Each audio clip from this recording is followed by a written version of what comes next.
आपके घर में बार बार दिक्कत बनी हुई है, कोई ना कोई बीमार रहता है, आपस में परिवार में झगड़ा बना रहता है, तनाव बना हुआ है, काम धंधे में रुकावट आ रही है, बार बार रुक जाता है, और 2 भूत भी हैं और चार पितर हैं। 16 साल बाद हुआ है इनको। बोलिए गुरुदेव महाराज की, बोलिए सच्चे दरबार की। और ये आए थे मेरे पास, कहने लगे बच्चा गोद ले लें, और 16 साल का लड़का हो तो 1-2 लाख तो झाड़ ही सकता हूँ, 1 पैसा मैंने लिया हो तो बता। तो बताइए इनको बाबा जी की फीस क्या है? कुछ नहीं, कोई फीस नहीं है। देर रात में आए, भोग नहीं लग रहा तो केवल 20 रुपए ले लें और 21 बार घुमा के वो दरख्वास्त पात्र में छोड़ दें। मैं स्वयं नाम लेकर के पुकार लगाऊंगा कि इस नाम का व्यक्ति भीड़ में है। अच्छा। वो आ जाए।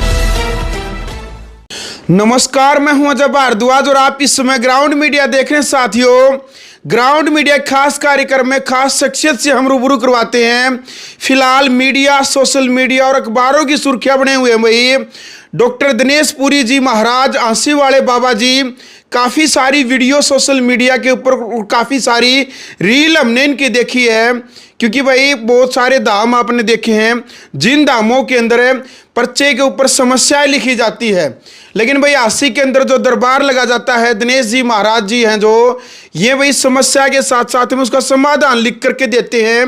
एक वीडियो जो सोशल मीडिया पर पति पत्नी की हमने जो देखी थी, उसमें यानी कि खुद साइन एक पर्चे के ऊपर है, साइन करके दे देते हैं कि भाई आपकी समस्या समाधान पक्का होगा। वो क्या नहीं करे, हरियाणवी में कहावत है भाई के तरह मैं लिख के दूँ। तो भी वैसे बाबा जी हैं जो आपने लिख कर दे दे हैं। सबसे पहले तो महाराज जी, ग्राउंड मीडिया में स्वागत आपका। राम राम जी। जी सीताराम। सीताराम, कैसे हैं जी? ठीक है, बिल्कुल आनंद। और आपकी वाणी को सुन करके मैं बड़ा प्रफुल्लित हूँ। अच्छा। आनंदित हूँ और बड़ा भाव विभोर होकर के आपकी बातों को सुन के मैं मुस्कुरा रहा हूँ। बहुत बढ़िया जी। और भाई मुस्कुराने से शरीर में पॉजिटिव एनर्जी आती है।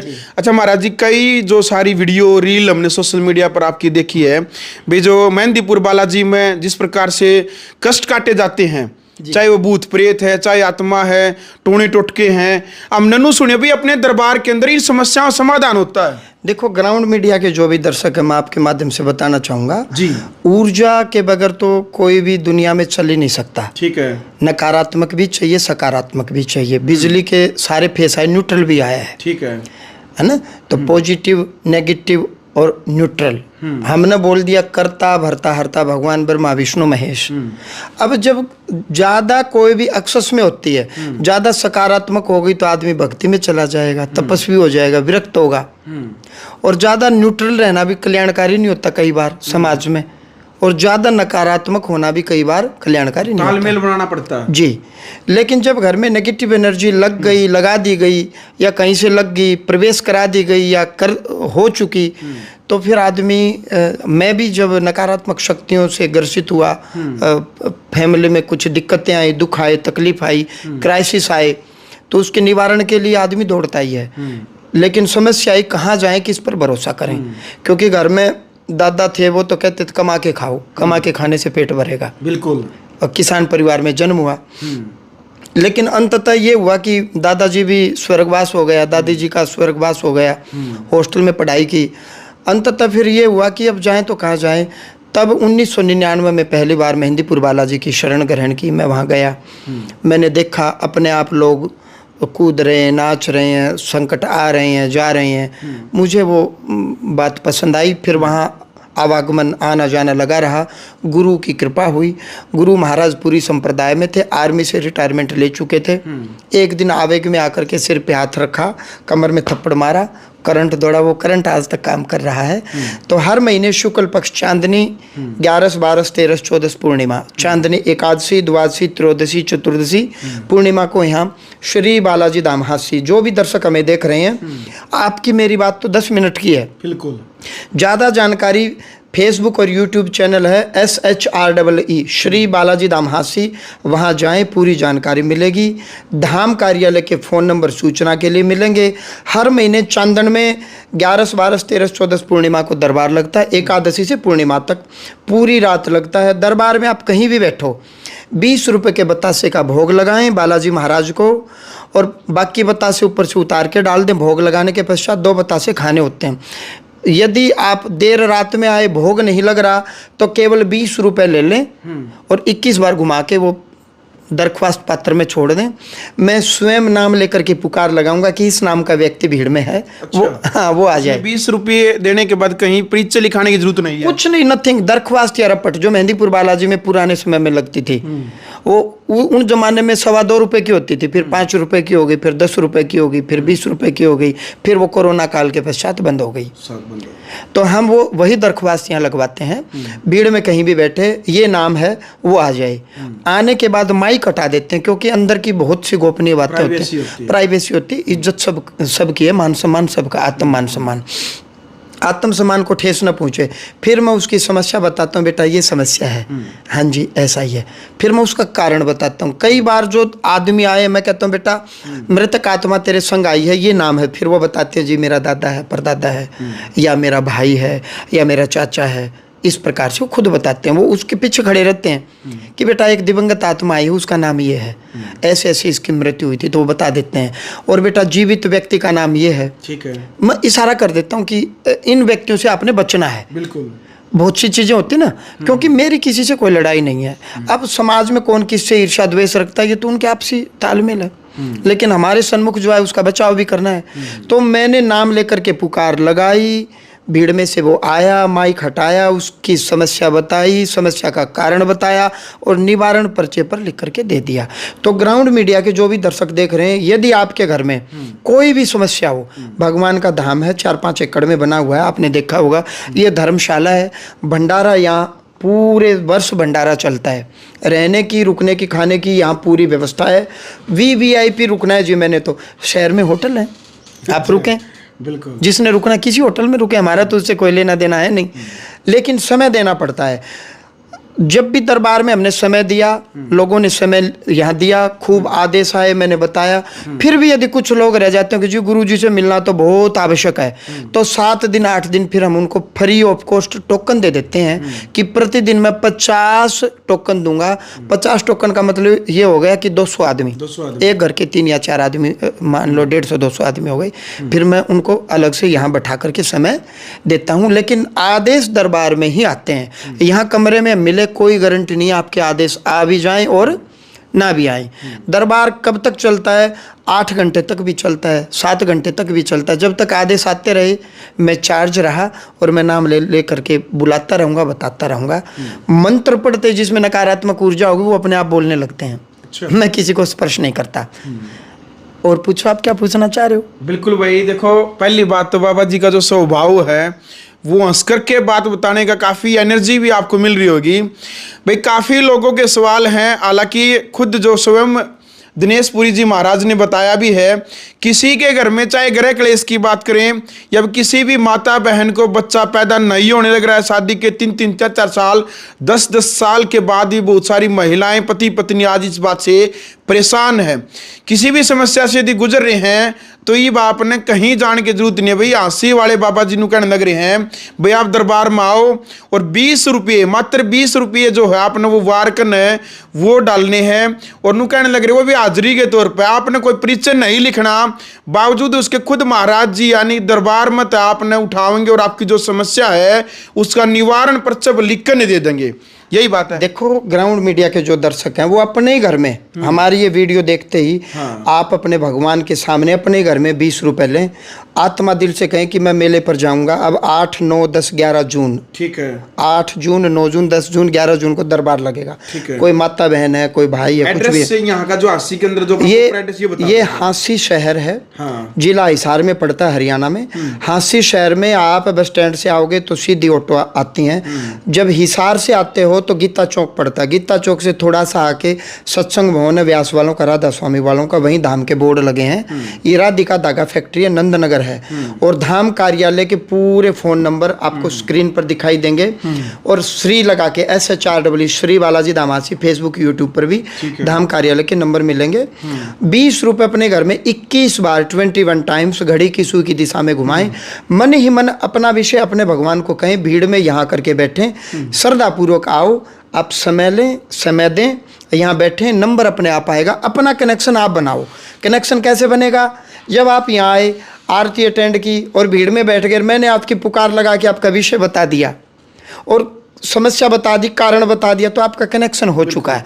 महाराज जी, वीडियो देखने के बाद काफ़ी लोगों की क्रिया की प्रतिक्रियाएं चैनल के माध्यम से आएंगी। वो कहेंगे कि भाई यदि इस प्रकार से बाबा जी के मतलब भाई बाबा जी है ऐसे चमत्कार यदि कर देते हैं, ऐसे आशीर्वाद देने से यदि रिजल्ट अच्छा पॉजिटिव होता है, फिर बड़े बड़े हॉस्पिटल, बड़ी बड़ी पीजीआई देश को बनाने की जरूरत क्या है भाई, ये डॉक्टर बनाने की जरूरत क्या है? फिर तो आपके ही दरबार में समस्याओं को लेकर के ले आएंगे। जी, ऐसा नहीं है। मैं खुद पढ़ा लिखा हूँ, साइंस साइड से मैंने एमएससी की, केमिस्ट्री से पीएचडी की, तत्पश्चात मैं केंद्र सरकार में अधिकारी रहा हूँ। और रही बात हॉस्पिटल की, हॉस्पिटल में डॉक्टर साहब जेन्युइन हैं, ओके हैं, लेकिन यदि ऊर्जा ही बिगड़ गई, बहुत से पेशेंट आते हैं वो कहते हैं कि जी संतान नहीं है, मैंने बुलाया संतान नहीं। मैं कहता हूँ बेटा डॉक्टर का क्या मानना है? डॉक्टर की रिपोर्ट में नॉर्मल आया सब कुछ, माँ भी ओके, पिता भी ओके, लेकिन दोनों माता पिता को फिर भी संतान नहीं हो रही, तो इसका क्या कारण मानोगे आप? टेस्ट ट्यूब भी फेल हो गया कई बार। अब बहुत से पेशेंट कहते हैं जी रिपोर्ट में कुछ नहीं, लेकिन हम बीमार हैं, अनेक वर्षों से मेडिसिन ले रहे हैं। डॉक्टर के पास ऐसी कोई मशीन नहीं है जिसमें ऊर्जा आती हो। जब ऊर्जा ही बिगड़ गई तो उसमें आप दवाई क्या दोगे? बिल्कुल। तो मैं आध्यात्मिक संकट की बात कर रहा हूँ, मैं नेगेटिव एनर्जी की बात कर रहा हूँ। यदि शरीर में कोई कट लग गया तो डॉक्टर ही करेगा जी, ठीक तो, लेकिन डॉक्टर ने ऑपरेट कर दिया, ऑपरेशन के बाद भी मवाद आ रही है, दवाइयाँ भी खा ली, अनेक वर्ष हो गए, ठीक है, तो इट मीन्स कोई ऊर्जा बिगड़ी हुई है। तो डॉक्टर अपनी जगह भगवान का स्वरूप है, लेकिन भगवान उससे भी ऊपर है। मैं अध्यात्म की बात कर रहा हूँ। यदि किसी भी भाई बंधु बांधव को जो हमें देख रहे हैं, या हमारा विरोध हॉस्पिटल से या किसी प्रणाली से नहीं है, हमारा विरोध किसी हॉस्पिटल से, किसी विद्यालय से, किसी मठ मंदिर संस्थान से नहीं है। मैं ये कह रहा हूँ यदि आपकी ऊर्जा बिगड़ गई तो आपको किसी पॉजिटिव एनर्जी वाले संत महात्मा के पास जाना पड़ेगा, जहाँ डिवाइन एनर्जी की हीलिंग हो सके। और आपके शरीर में कहीं भी ब्लॉकेज है नेगेटिव एनर्जी की, तो केवल डिवाइन एनर्जी से ठीक हो सकती है। मेरा मुद्दा इतना ही है। अच्छा, भूत प्रेत की बात करते हैं जी। काफ़ी लोगों को काफ़ी सारी अलग अलग समस्याएं से जूझ रहे हैं। काफ़ी लोग ये भी मानते हैं कि भाई भूत प्रेत आत्मा, भाई उसका शरीर में उसकी आत्मा घुस गई, उसका शरीर में उसकी आत्मा घुस गई, भाई भूत। काफ़ी लोग इसको पाखंड मानते हैं। क्या ये सच में भूत प्रेत आत्माएं मतलब शरीर बड़ा बदलना विचित्र अद्भुत है। मैं कह रहा हूँ क्या शरीर के भीतर शरीर नहीं है? आपके भीतर बैक्टीरिया है, क्या वो आत्मा नहीं है? क्या बैक्टीरिया में ताकत नहीं है? कोरोना वायरस शरीर में घुस गया, और यहाँ तो एक माता बहन के पेट में 2 बच्चे हैं, ट्विंस हैं, शरीर के भीतर शरीर है। और भूत और प्रेत तो ऊर्जा है वायु रूप में। जब शरीर में करंट प्रवेश कर सकता तो डिवाइन एनर्जी क्यों नहीं, नेगेटिव एनर्जी क्यों नहीं? जब तुलसीदास जी की पूरी जिंदगी एक प्रेत के कारण पलट गई, प्रेत ने रास्ता बताया, अमुक अमुक मंदिर में हनुमान जी आते हैं और कथा होती है, और वो पीछे कोड़ी के और भिखारी के वेश में मिलेंगे। जब एक प्रेत के कारण एक नॉर्मल व्यक्ति संत तुलसीदास हो गया, अगस्त ऋषि ने इनका जिक्र किया, बड़े बड़े मंत्रों में इनका जिक्र आता है, तो ये केवल ऊर्जा है, एनर्जी है। आप इसको पता नहीं किस परिप्रेक्ष्य में लेंगे। और हमारे शरीर में भी नाना प्रकार के बैक्टीरिया वायरस भीतर बैठे हैं, और जो सूक्ष्म दर्शी से देखने में आते हैं। और यूं तो फिर गर्भवती महिला के पेट में बच्चे कैसे आ सकते हैं? आपके भीतर केवल आपकी आत्मा आपके शरीर को प्रकाशित करती है, इसके अलावा भी बहुत सी आत्माओं पर आप निर्भर हो। बैक्टीरिया वायरस आपके भीतर हैं, आत्म बैक्टीरिया हैं जो हमारे भोजन को डाइजेस्ट करते हैं, वो भी आवश्यक हैं। तो यहाँ शरीर के भीतर शरीर है। आपके पास, मेरे पास, हम सब के पास 5 शरीर हैं। आप स्थूल शरीर की बात कर रहे हो, साइंस स्थूल शरीर की बात करिए, हड्डी, मांस, दिल, किडनी, बस। इसके आगे साइंस जा ही नहीं पा रही। सूक्ष्म शरीर, फिर कारणमय शरीर, फिर विज्ञानमय शरीर, फिर आनंदमय शरीर, ये वेद ने बताया है। अब 4 प्रकार की वाणी है। आप और हम जो बोल रहे हैं, ये वाणी वैखरी वाणी है। और मैं भीतर भीतर आपको बोलूँ, मैं भीतर भीतर ग्राउंड मीडिया का नाम लूँ, वो मध्यमा वाणी है, फिर पश्यंती वाणी है, और फिर परावाणी है। तो आप तो केवल कह रहे हो वैखरी वाणी, वैखरी वाणी। आप कह रहे हो डॉक्टर डॉक्टर डॉक्टर, अरे डॉक्टर सब कुछ है। कहाँ तक है? भौतिक विज्ञान जितना उसने पढ़ा है, जितनी हड्डियों के बारे में वो जानता है, हड्डी का डॉक्टर, आंख का डॉक्टर जितना आंख के बारे में जानता है। यदि ऊर्जा खराब है, एनर्जी खराब है, तो डॉक्टर भी ये कहेगा मेरे बस की बात नहीं है। कोई हॉस्पिटल ऐसा बना है क्या आज तक जो पति पत्नी के झगड़े मिटाता हो? बता, हड्डियों के मिलेंगे, हर चीज के मिलेंगे। कोई हॉस्पिटल, कोई डॉक्टर है आ जाओ तलाक नहीं होता। तो आध्यात्मिक चिकित्सालय हम है, वो हमारे पास आओ, एनर्जी बिगड़ी हम ठीक करेंगे। मैं तो कह रहा हूँ, डॉक्टर का मानना क्या है? तुम्हें बच्चे नहीं हो रहे, बताओ डॉक्टर का क्या मानना है? और फिर बच्चे हो गए, अब मैं कहूँगा कि अमुक अमुक हॉस्पिटल में गए थे और वहाँ इन्होंने IVF करवाया और काम नहीं हुआ, और फिर हम वो वीडियो डालेंगे कि इनको बच्चे हो गए तो वो हॉस्पिटल मेरे खिलाफ खड़ा हो जाएगा कि महाराज तो हॉस्पिटल के खिलाफ मेरे खिलाफ है जी। तो हम वो चीज़ें नहीं दिखाते कि किस हॉस्पिटल में गए थे। केवल कैमरे पर जो भाई बहन जो आते हैं जिनको आगे बच्चे हो गए, जिस माता पिता को, वो कहते हैं जी हम गए थे डॉक्टर के पास लेकिन हमारा इलाज नहीं हो पाया, बस इतना ही बुलवाते हैं। इसका मुद्दा ये नहीं है कि हम डॉक्टर का विरोध कर रहे हैं। मेरे सिर में दर्द होगा, मैं डॉक्टर के पास जाऊँगा। यदि फिर भी मैं ठीक नहीं हुआ और मेडिसिन भी ले ली तो इट मीन्स कोई ऊर्जा बिगड़ी हुई है, फिर मैं मेडिटेशन करूँगा, चिंतन करूँगा, ध्यान लगाऊंगा, भगवान का जल पीऊँगा, भगवान की विभूति लूँगा, मंत्र पाठ करूँगा, यज्ञ हवन करूँगा, ऐसा ही है। तो यहाँ जो भी दर्शक देख रहे हैं एक बार आएँ, देखें, सोचें, परखें, ठीक लगे तो बार बार आओ, नहीं तो राम राम। इससे साफ बात तो कुछ नहीं है। एक बार आओ, कोई पैसा नहीं लग रहा, आ करके देखो कि जो हमने यहाँ बैठ करके बातें की क्या दरबार इसी प्रकार से चलता है। जिनके आदेश आते हैं वो पहली बार ही आएंगे, ऐसा तो है नहीं वो मेरे से मिल चुके। उनको पकड़ो ना आप कि महाराज जी को आपने बुलाया, आपका नाम लेकर के बुलाया, आपके बारे में बताया, क्या लगता है आपको वो भाई बता देगा, वो बहन जी बता देंगे? मैं क्यों कहूँ? उसके घर के विषय गोपनीय रखते हैं हम नहीं बताते माइक पर। बहुत सी बातें होती हैं वो हम कैमरे पर ऑन कैमरा नहीं कह सकते। तो मैं सिर्फ ये कह रहा हूँ केवल ऊर्जा बिगड़ी है तो ये सारे काम हो रहे हैं, घर में लड़ाई झगड़े फसाद। बच्चे विवाह करना चाह रहे हैं, विवाह नहीं हो रहा, ये कोई जंचने वाली बात है? 21वीं सदी में 36 साल के लड़के लड़कियां हो गए और वो विचारे हमारा विवाह हो जाए। आप तो हंसोगे कि मैं क्या बोल रहा हूँ। मैं तो ये कहता हूँ बेटा एक काम कर, विवाह नहीं हो रहा तो गर्ल्स कॉलेज के बाहर चले जाओ आप, अच्छा, और मोटरसाइकिल ले जाओ, 1-2 महीना वहाँ गर्ल्स हॉस्टल के गर्ल्स कॉलेज के चक्कर काटो, कोई ना कोई लड़की तैयार होगी, कर लेना विवाह। अच्छा, मेरा कहने का भाव कि आप लव मैरिज कर लो ना बेटा जी। हो ही नहीं रही शादी। अच्छा, मैंने कहा विवाह नहीं हो रहा, लड़कियां भी कर रही विवाह नहीं हो रहा, 36 साल की हो गई और ये कोई जंचने वाली बात है? लव मैरिज भी नहीं हो रही और बोलो। तो इसका मतलब कोई वंश में एनर्जी है, ऊर्जा बिगड़ी हुई है, इसलिए उनका विवाह नहीं हो पा रहा। यहाँ आते ही वो हमने कारण जान लिया, मूल।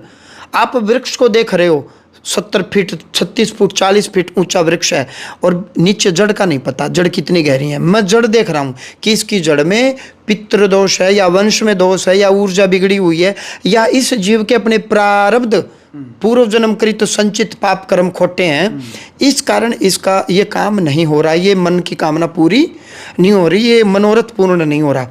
मैं पढ़ा लिखा हूँ, मैं सनातन धर्मी हूँ, चलो आप ये बताओ क्या ढोंग कर सकता हूँ मैं? आप आ करके यहाँ देखो क्या ढोंग किया मैंने। कभी गर्दन घुमा के मैंने ये कही हो, मैं पाखंड मानता हूँ किस चीज़ को, मैं गर्दन घुमाने लग जाऊँ और मैं कहूँ ग्राउंड मीडिया वाले आपको कहूँ आपके घर में बार बार दिक्कत बनी हुई है, कोई ना कोई बीमार रहता है, आपस में परिवार में झगड़ा बना रहता है, तनाव बना हुआ है, काम धंधे में रुकावट आ रही है, बार बार रुक जाता है, और 2 भूत भी हैं और 4 पितर हैं। ये है ढोंग।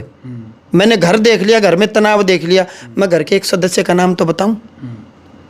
मैंने 4 पितर देख लिए, एक पितर का नाम तो बताऊं? मैंने घर में एक के पेट में दर्द रहता है, ये तो देख लिया, उसका नाम नहीं देख पाया। आप समझना मेरी बात को। जब यहाँ श्रद्धालु आता है, पहली बात तो मैं नाम लेकर के पुकार लगाता हूँ, श्रद्धालु का, हाँ ठीक है, ये नाम है, ये दरख्वास्त आई है। कहीं कोई उसका परिचय कोई कुछ नहीं, नथिंग मेरे भाई, नथिंग, कुछ नहीं, जीरो। ये घर से आए और मुंह पर पट्टी लगा के बैठ जाएं, ये मास्क पहन के आ जाएं, कोई कहीं बैठे मैं चेहरा तो देखता ही नहीं। आदेश यहाँ आने, चित्त में प्रकाश होना, भाव यहाँ आने, फील यहाँ आनी है, वाइब्रेशन यहाँ आने, आंखों में नहीं आना कि मैं चेहरा देख के मैं जादूगर हूँ कि पहले मैं आपके हाव भाव देखूंगा। चित्त प्रकाश यहाँ आना है। वो जो भाई बंधु बांधव आ रहे हैं वो मास्क लगा के आ जाएं, किसी से बात ही ना करें, फिर तो ठीक है। नाम लेकर के पुकार लगाई, आते ही फिर मैंने उसका मुद्दा, उसका विषय उसको बताया, समस्या बताई। दूसरा, तीसरा, उसके साथ कोई दिवंगत आत्मा आई है, मृतक आत्मा, उसका नाम बताया कि आपके वंश के हैं, आपके दादा लगते हैं और ये नाम है, और मर चुके, वो जा चुके, लेकिन आपके संग आए हैं, हाँ जी यही नाम है। या आपके कोई घर का पड़ोसी है या खेत का पड़ोसी है या इस प्रकार की दिवंगत आत्मा, ये नाम है, हाँ जी है ना। और मैं जीवित आदमी का नाम बताता हूँ और मैं बताता हूँ अमुक अमुक व्यक्ति से बच लेना। मैं ये भी बताता हूँ कितने पुत्र या कितने भाई। जैसे उदाहरण के लिए मैंने सोनू नाम लिया, मैं आपसे पूछूं भाई आपके परिवार में सोनू कौन? आपको हाँ जी है, सोनू चाचा का लड़का है। फिर मैं कहूँगा कि वो 2 भाई हैं, हाँ जी। कोई ज़मीन का विवाद हुआ था इतने वर्ष पहले, हाँ जी, तो कनेक्शन तो बनाना पड़ेगा ना। मैं यूं ही हवा में कुछ भी बोल दूंगा तो फिर आप कैसे मानोगे इस चीज़ को? और कितने लोगों को मैं बेवकूफ़ बना सकता हूँ? एक रात में मैंने 50-70 बंदे या 60 बंदे निपटाए, तो कितना पोपट बना सकता हूँ? और कोई बंदा बार बार मेरे पास क्यों आएगा? कुछ आराम लगेगा तभी आएगा। दूसरी बात, मैं अच्छी भली नौकरी छोड़ करके सनातन के लिए मैं चल रहा हूँ, ऋषि परंपरा में चल रहा हूँ, तो कोई मेरे सिर में खुजली है जो मैं लोगों की गालियाँ सुनूंगा? अपने धाम में सनातन परंपरा से मैं बैठा हूँ, सनातन धर्म को बढ़ाने के लिए। कोई तो महाराज रहा होगा पहले भी और आगे भी आएंगे। हम संत रविदास कबीर साहब नहीं, लेकिन उनके बच्चे तो हैं। बच्चे फिर अनेक भी तो हो सकते हैं। महाराज जी, मेरा सवाल ये है आपसे कि भाई आप जो बताने लग रहे हैं 20 प्रकार से आध्यात्म ज्ञान से आप समस्याओं का समाधान आप करते हैं। भाई इस देश के अंदर, इस पूरे विश्व के अंदर क्या एकमात्र आप ही हैं जो इन समस्या समाधान कर सकते हैं, या अनेक और भी हो सकते हैं? और भी हैं, होंगे, होने चाहिए। हाँ। त्रिकालदर्शी ऋषि अनेक हुए हैं। हाँ। दुर्वासा ऋषि त्रिकालदर्शी थे, महर्षि विश्वामित्र थे, महर्षि वशिष्ठ थे, हाँ। अगस्त मुनि थे। एक ही साथ रामानंद जी के अनेकों शिष्य हुए, कबीर साहब, तुलसीदास जी, संत रविदास जी, अनेकों ऋषि महर्षियों, सतगुरु नानक हुए हैं। आगे भी आएंगे। ये ऐसा नहीं है कि ऋषि महर्षियों की परंपरा का देश है, यह भूमि है। देखो, आज दुनिया में नकली नोट चलते हैं या नहीं? क्यों चलते हैं मैं बताऊं? असली नोट है इसलिए। असली के बीच में नकली चलते हैं। मतलब 500 की गड्डी है 50,000 की, उसमें 5-10 नकली नोट 2-4-5 कोई लगा सकता है। नकली बाबा क्यों चल रहे हैं? क्योंकि बाबा असली हैं। असली के बीच में नकली चल रहे हैं। प्योर नकली नहीं होता कुछ भी।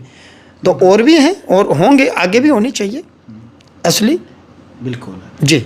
देखो भाई, फिलहाल जो बातचीत है, जो भी आपके मन के जो सवाल थे वो हम पूछने भी लग रहे हैं, लेकिन अगले महीने की 8, 9, 10 और 11 तारीख को आसिक के अंदर जो दरबार लगने वाला है, उस दरबार के अंदर वो तमाम तस्वीरें भी ग्राउंड मीडिया के माध्यम से हम आपको दिखाएंगे और उसमें बताएंगे भाई किन किन लोगों की क्या क्या समस्याएं। जब खुला चैलेंज, यानी खुल करके महाराज जी एक बात बताने लग रहे हैं, भाई जिसका भी हम नाम लेते हैं भाई आप उनके घर जा सकते हैं, उनके गांव में जाकर के उनसे आप पूछ सकते हैं। भाई ये कोई प्री प्लान तो नहीं है। महाराज जी भाई खुल करके हर बात को खोल करके बताने लग रहे हैं कि भाई हम इस प्रकार से ये समाधान करते हैं। चीज़ मैं और कहूँ, बताओ। आपकी इस बात से मेरे चित्त में आई जी। कुछ चीज़ें ऐसी होती हैं, जैसे आप गरीब हो गए। हाँ। हम ये नहीं कह सकते माइक पर कि भाई कर्जा हो गया, बैंक दरबार पर खड़ा है, फिर तो आपको जहाँ से पैसे मिलने वो भी नहीं मिलेंगे। कुछ तो नियति का खेल, परमात्मा की न्याय व्यवस्था भी तो होती है। नहीं, वो एक अलग विषय। मेरा मुद्दा ये है कि मैं भीड़ से बुलाऊं कि मिस्टर ए वो मिस्टर ए जिसको कर्जा हो गया, लोन चुकता नहीं कर पा रहा और बैंक भी दरबार पर खड़ा है। अब वो कहेगा जी आपने तो कैमरे में लाके मैं और भिखारी बना दिया। अच्छा, ये माइक पर नहीं कह सकते। हाँ, ये प्राइवेसी हो गई। प्राइवेसी। और यदि उसका काम हो भी गया तो वो संकेत ही करेगा कि जी धन की समस्या थी, मेरी सोल्व हो गई। ज्यादा धन बताने से फिरौतियां आएंगी। सही बात है जी। तो कुछ चीजें ऑन कैमरा जिनको जो मर्यादा में रह के जो हम दिखा सकते। जी जी जी। मैं मेरी पॉपुलैरिटी के चक्कर में आपकी बेइज्जती थोड़े करूंगा। आपके आत्म मान सम्मान को ठेस पहुंचेगी। कहोगे कि बाबा जी ने तो लवेरिया बोल के कह दिया कि मेरे तो 4 महिलाओं के साथ चक्कर है, तो लोग क्या कहेंगे? ये कल्याणकारी नहीं है। ये बेइज्जती करवाने थोड़े आ रहा है यहाँ कोई। कुछ माताओं बहनों को भाई जो आते हैं उनको जैसे संतान हो गई 15 साल बाद, 20 साल बाद, 18 साल बाद, वो श्री बालाजी दामासी फेसबुक और यूट्यूब चैनल पर वो क्लिपिंग पड़ी हुई है। जिसको 18 साल तक बच्चे नहीं हुए, 12 साल तक बच्चे नहीं हुए, उनसे पूछना जिनको बच्चे नहीं हुए हैं। 15 साल तो आप छोड़ो, 5 साल तक यदि आपको संतान नहीं हुई तो आदमी कहाँ कहाँ नहीं भटकता होगा। बाबाओं के पास भी जाएंगे, डॉक्टर के पास भी जाएंगे। तो जिनको संतान हो गई उनकी कुछ अनुभव धाम फेसबुक और यूट्यूब चैनल पर डले हुए हैं। तो क्या ये पाखंड है? उनके घर में बच्चे हो गए, वो हमारी जमीन ले रहे हैं। और मैंने उनसे पूछा कि तूने मुझे क्या दिया? बच्चा होने के बाद 1-2 लाख तो मैं झाड़ ही सकता हूँ। बिल्कुल। लेकिन मैंने एक पैसा नहीं लिया उनसे। होने के बाद भी लोग यहाँ पहले ले लेते हैं, बच्चा हो जाएगा इतने पैसे दे दे। तो यहाँ जो भी श्रद्धालु आ रहे हैं भाई, सनातन धर्म का धाम है। दिल करे तो आओ, न दिल करे तो मत आओ। 1 बार आओ, 2 बार आओ। धाम भगवान का, परमात्मा का है। मैं नौकरी छोड़ करके सनातन की सेवा में आप लोगों के कल्याण के लिए लगा हूँ। आओ, पहले देखो। दूर बैठ करके कमेंट नहीं करने चाहिए। दूर बैठ करके उल्टे सीधे कमेंट करने से पता चलता है कि आपका कुल, आपका खानदान, आपके माता पिता ने क्या संस्कार दिए हैं, आपके गुरु ने क्या संस्कार है। पहले आओ। बाबा फ्रॉड है, क्या फ्रॉड किया बताओ बाबा ने? पैसे में लेता है, कितने पैसे लिए वो भी बताओ। आप कितनी बार आए और कितने मुझे दे करके चले गए। पहले आप आओ, देखो, परखो। हर पूर्णिमा और पूर्णिमा से पहले चांदनी, शुक्ल पक्ष, एकादशी, द्वादशी, त्रयोदशी, चतुर्दशी, अभी 8, 9, 10 और 11 जून को दिव्य दरबार लगेगा। दरबार में आओ, बैठो, जांचो, परखो और फिर कमेंट करो। बिल्कुल। चलो भाई, फिलहाल वीडियो आपने देख ली भाई। 8, 9, 10 और 11 तारीख को जो भी दरबार लगने वाला है, किसी भी भाई बहन को कोई भी किसी भी प्रकार की समस्या है तो भाई उसने घबराने की जरूरत नहीं। नीचे दिए हुए जो नंबर है पट्टी के ऊपर है, वो यहाँ दरबार की टीम के नंबर, आप संपर्क करें और यहाँ पर आप एक बार जरूर पहुँचे, क्योंकि भाई यानी भंडारा आपको यहाँ पर मिलेगा। और यहाँ जो धर्मशाला दूर दूर से जो भी श्रद्धालु यहाँ पर आएंगे, उनके रहने की व्यवस्था आपको यहाँ पर प्रॉपर तरीके से मिलेगी। वीडियो को शेयर करें। ग्राउंड मीडिया के लिए अपने कैमरा के साथ आशीष से मजा भारद्वाज।